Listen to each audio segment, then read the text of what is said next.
Have you been wondering what's been happening in the Southwest Florida real estate market? Are prices stabilizing, or is there a dramatic shift underway? With so many changes this year, it's hard to know where things stand. Well, I've analyzed the data, and today I'm going to break down the key trends in Cape Coral, Naples, Fort Myers, and beyond, so you'll know exactly what to expect in the coming months. Imagine you're thinking about buying or selling a home and you're unsure if now is the right time. Prices are fluctuating, inventory is changing, and migration patterns are impacting demand. Without the right insight, you could risk overpaying, or worse, missing out on your dream home. Don't let uncertainty stop you. I'm Kim Feltis, your trusted Southwest Florida real estate advisor. I'm here to help you navigate this dynamic market with confidence if you're looking to stay ahead of the game. Give me a call, shoot me a text, or send me an email, and also hit that like and subscribe button below, and let's talk about your real estate needs.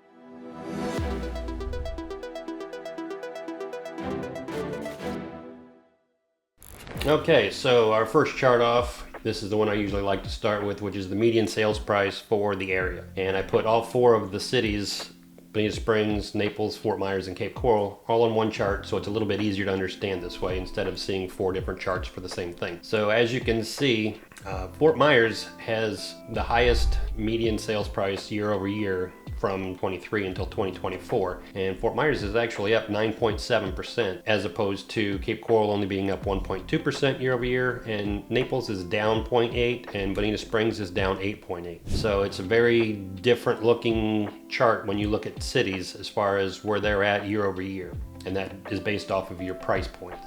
So next we are going to look at our inventory, which is your number of homes for sale in the area. And as you can see on this chart, they are still trending upward a little bit from the last few months, but year over year, we're up quite a bit. Bonita Springs is up 43.4%, Naples 28.1%, Fort Myers 24.2%, and Cape Coral 12.8%. Now, a lot of people have speculated that our inventory is way too high, and that is not working very well for the market. However, if you look at 2019 and before COVID prices, we are still considerably lower than where we were then. So our inventory is not really that crazy, and it's coming up a little bit, which is going to be good because it's going to give you more options as a buyer to purchase your home the way that you like it, instead of having to do renovations or make do with things that you wish you had but you didn't get. So on the next one, we're going to go to days on market.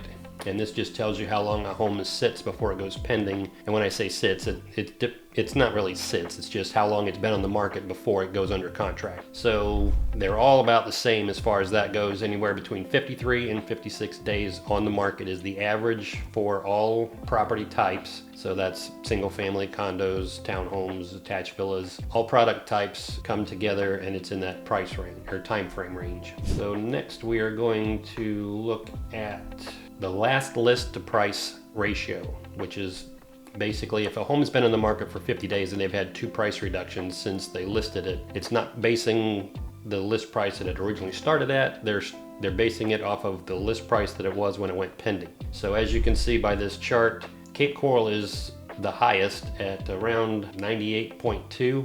And that is, like I said, by far it's 3% higher than the other 3 cities. And what that tells me is the homes that are priced in Cape Coral are more in line with what the market is dictating.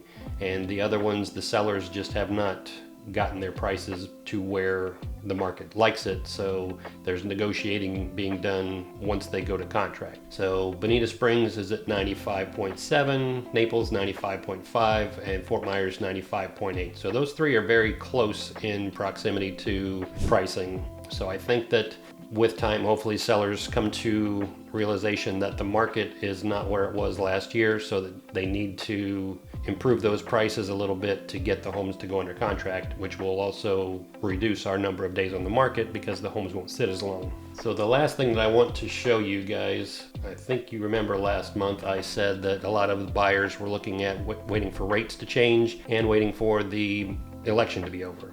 So what this pending sales shows me is, if you look at this right here, this was October, which is right at the corner of or at the far right side of it, you can see a spike in all 4 cities from October till November. And there's over 500 more homes that went pending this month than last month, which shows me that now that the uncertainty is over with the election, people are moving forward with purchasing a home, whether the person that they had hoped would win did or not. The uncertainty part of it is gone now, so they know now they can make a move and purchase the home that they've been looking for.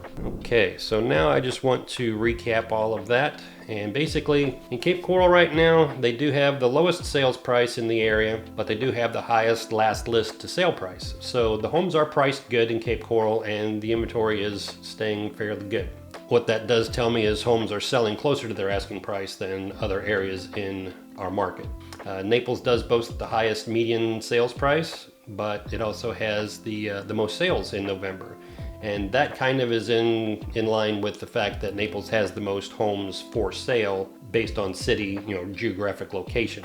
With that, Naples also has the lowest last list price to sale price, which means that sellers have a little bit more room to lower their prices to get to where they may be able to sell their homes a little bit quicker.